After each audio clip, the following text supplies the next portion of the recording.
Kebutuhan Ukraina akan pasokan senjata dari sekutunya sangat tinggi. Beberapa negara Eropa yang tergabung dalam NATO sampai kewalahan memenuhi permintaan Ukraina. Tak terkecuali Amerika Serikat yang juga menerima permintaan dari Presiden Ukraina Volodymyr Zelensky. Untuk memenuhi permintaan Ukraina, Presiden Amerika Serikat Joe Biden berencana mengirimkan senjata bekas dari Yaman untuk Zelensky. Senjata tersebut merupakan sitaan yang dipakai oleh Houthi di Yaman. Rencananya pengiriman senjata bekas dari Yaman tersebut dilakukan Amerika Serikat dari Iran ke Ukraina.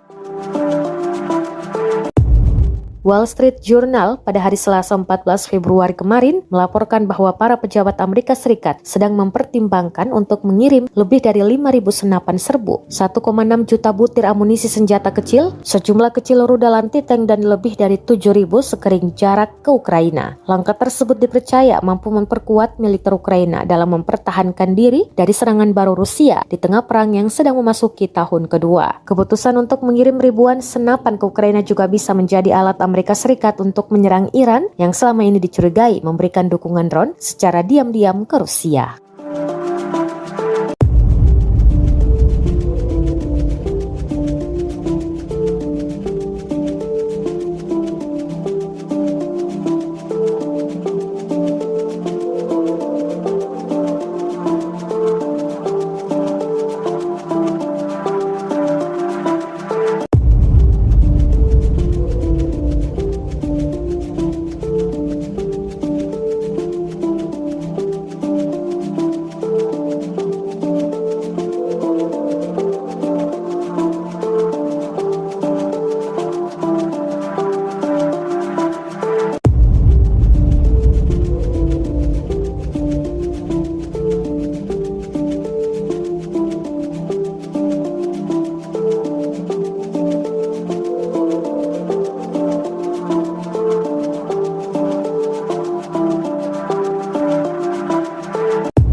Terima kasih sudah nonton.